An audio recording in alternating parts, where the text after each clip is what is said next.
What's up, guys? Today we are in somewhere kind of secluded, nice little driving area. We've got this new Type S and this old SE that we're going to be doing a comparison on in another video. If you want to check that out, it's going to be up here.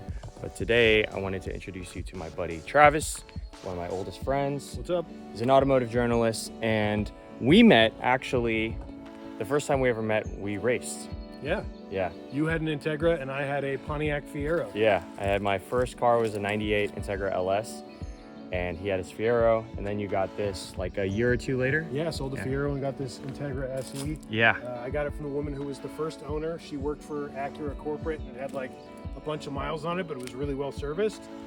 It's the special edition, which basically means it's like the luxury version of the LS. It had the B18B. It had an automatic, it had a tan interior, and I basically have done everything you can do to this car over the years. It's been, how long have you had this car now? Like almost 20 years just I've about, had it, yeah? You know, since college, so almost 20 years. I've changed the engine twice. I blew an engine by blowing some rings on it, and then the third engine, I decided I would turbocharge it. So now it's turbocharged. I maintain AC. Gets about 290, 295 to the hubs. The whole car, even with the turbo, only weighs about 2,700 pounds with a full tank of gas in it. Yeah, which is super light. Awesome. Some of that is I gutted the rear, so Yeah. it only has front seats, but also I have the Volt 57 Type Cs and the big Willwood brake kit on it, 6-piston, absolutely massive stopping power. Yeah. Falcon Azeni RT660s, which are great tires for this size. They're 215s, which is about as wide as you can fit under this car. And honestly, it doesn't need much wider for how little the weight is. I did put the massive. Yeah, absolutely massive, and it's the same size brakes in the rear, just smaller pistons for the rear. But really, I mean, this thing is totally overbraked, because when I took it to a track day at Sonoma, it had the Type R brakes on it, but it was underbraked after about 5 or 6 laps. Even though I had upgraded pads, stainless steel lines, upgraded fluid, it was still getting a little soft in the pedal. So let's take a look. We're gonna go tip to butt, front to back, to work through all of the mods, because I mean, this car, while it does kind of look very similar to, not like similar, but like reminiscent of how it looked when Stock-ish. Yeah, Stock plus. It's completely redone. Yeah, so you can pop the hood too. Yeah. I'm sure you got what's going on under there.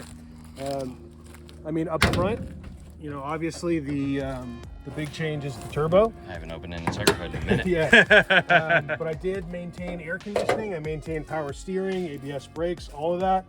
I had a builder put together the turbo for me. I put together the transmission. So originally it was an automatic, and I automatic to manual swapped it, put in a Type R limited slip differential, along with the stock gearing. I like the way the gearing is for this in the 5-speed, and basically put that in with a new Exetti Stage 1 replacement clutch, and then put it together with this motor with the turbo on it. It's basically a no-name eBay turbo. But we rebuilt the bearings, put in some new stuff to keep it, the longevity better, put a sandwich plate on the back of the engine, RCE 660 injectors, AEM intake, and it runs great. It's really reliable, good power, Grady blow-off valve.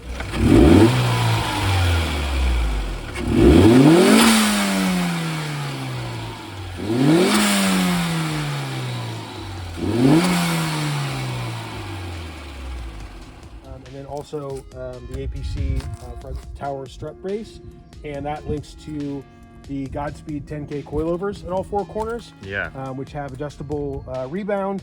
They're pretty stiff, but I like having that set up on this car. I had some pretty soft coilovers before this, and it just didn't feel aggressive enough to me. It's funny because by comparison, I'm running the Stance GR Plus on the 350Z. And I just my dampening must be off or something, but this feels like a pillow comfort compared to my car. Yeah, it's interesting, like, because I have the dampening dialed all the way to soft, but the suspension itself is really stiff. The spring rate's really stiff. So it's like, if you can get some of that absorption without that second bounce, that's really what's important. The car was resprayed a couple years ago. Yeah, Same that's right. color as stock. I paid for like a cheap, color on it. I had. You went to where was it? It was like an Earl Scheib. Earl Scheib business. But they did a good job on it. Yeah, they did a pretty good job. There's a little bit of overspray here and there, but you know, I like this stock color G82P.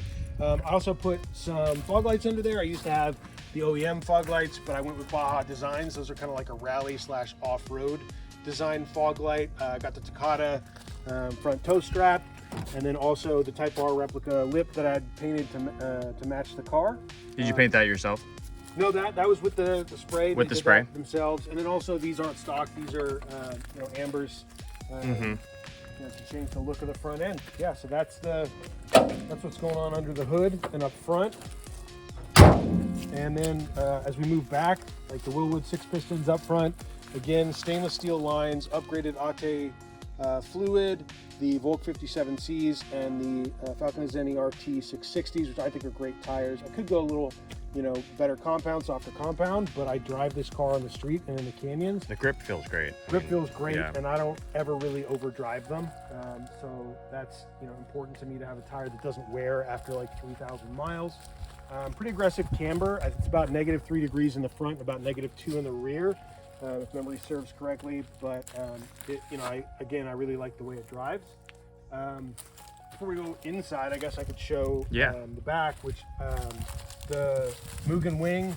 This was, I think it's the Gen 2 is the Gen 1. Gen 1, excuse me. This is authentic too. Authentic. I found a guy in Canada that had an original one. He had it painted Milano red, so I had it painted to match the car. These are the 98 to 01 rear tail lights, and then that's the Tanaka exhaust. Or Yonaka? Yonaka exhaust. Yeah, it's hard to remember all the brand names. Oh, and then we got the goodies under, right? Yeah, and then the full rear suspension setup under there, ASR subframe brace, 23 millimeter sway bar in the rear. Also, you know, Godspeed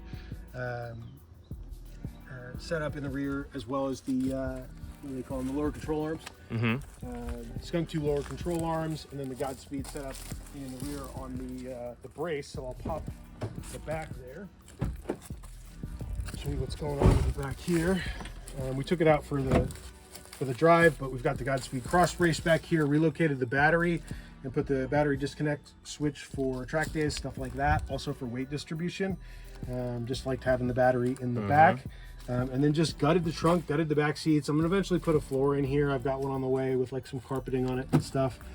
Also put a new third mounted brake light, because when you eliminate the stock wing, that takes out the stock brake light. And I like having, that was clever. I never noticed that. Yeah, and it's, you know, it's pretty bright that you can see it through the rear window of the car, which is nice.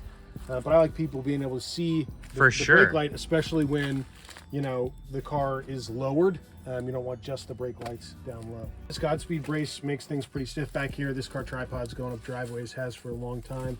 It's also got a spare tire and a sub that I normally keep in here, but we moved them out for the... It's pretty clever though, because you've got the spare tire as a full-size spare, right? Yeah, full-size spare, because nothing else would fit over the Willwood brakes. So I keep it in the same way. I kind of adjusted the way it mounts, and I put these mounts in and I can strap it down. Yeah.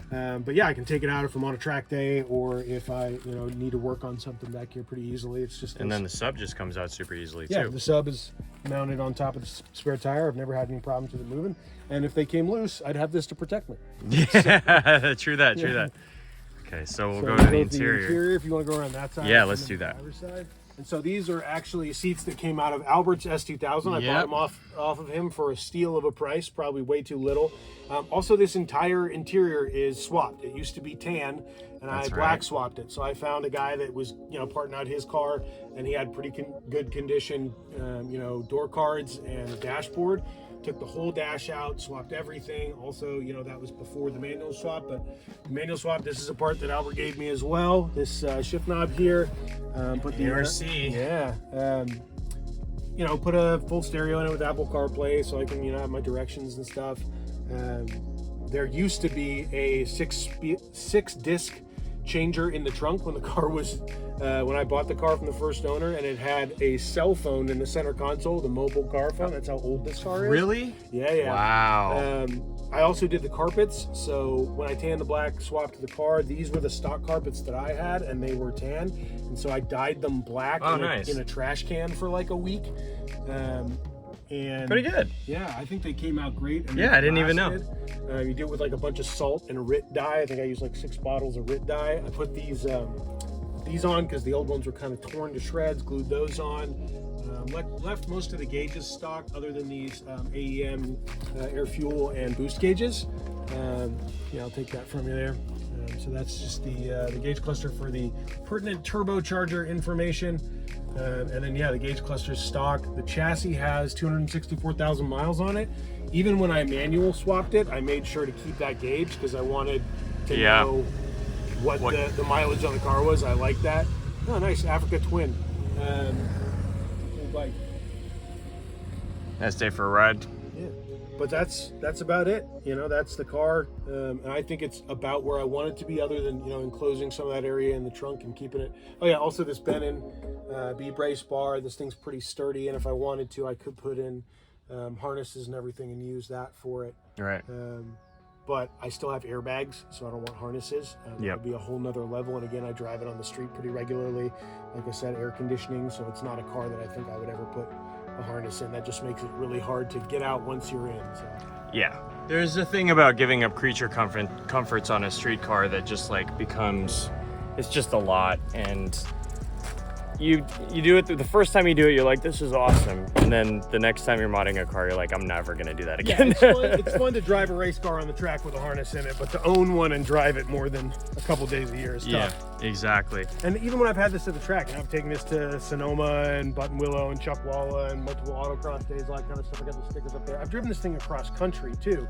That's the thing, it's still good at the normal everyday stuff. How many Dragon runs have you done with this? I've taken this from Los Angeles to the Tail of the Dragon twice as a car itself, and then I've trailered it there a third time, not because it needed to be trailered, but because that was a way for me to do it for free through work. So yeah, it's been across country and back 3 times, so 6 cross country trips. And I've taken it, you know, up and down the Pacific Coast multiple times, all that kind of stuff. Yeah, so needless to say, this car has a ton of memories, has been driven hard, has been reworked, has been taken care of, has been modified well. And this is a car that, I mean, back even when I had my LS VTEC, my second Integra, we used to do runs and he would be in this car. So it's a lot of memories in this car. It's come a long way. It looks great. The power is fantastic. It's super easy to drive considering like how modified it is, which is super cool. So all in all, I think you did a good job, man. Thanks. Yeah. You know, I've gotten rid of multiple cars in my life that I regretted getting rid of, and that's one of the reasons I don't think I'm ever going to get rid of this one. It's because I know I'd regret it. Yeah, that's definitely a thing. You gotta really think about it when you want to sell a car, because you really want another one, because it can definitely bite you in the ass. Also, I don't want to have to calculate how much I lost on it when I sell it. That's another if thing. I sell it. Yeah, I've gone through that a couple times. But that's gonna do it for Travis's 96 Integra SE walk around and mods video. B20 turbo, full suspension, full brakes, B18, been tracked, B20, B18 turbo, B18 turbo. Been tracked multiple times, multiple road trips, ton of miles. Fucking awesome car, love it. Let us know what you guys thought in the comments of this car. If you guys have anything you want to see specifically about this car, definitely let us know in the comments as well. We have that in comparison with the new Type S. So check that out also. And if you liked the video, please make sure to like, subscribe, ring the notification bell. See you in the next one, and we appreciate you guys.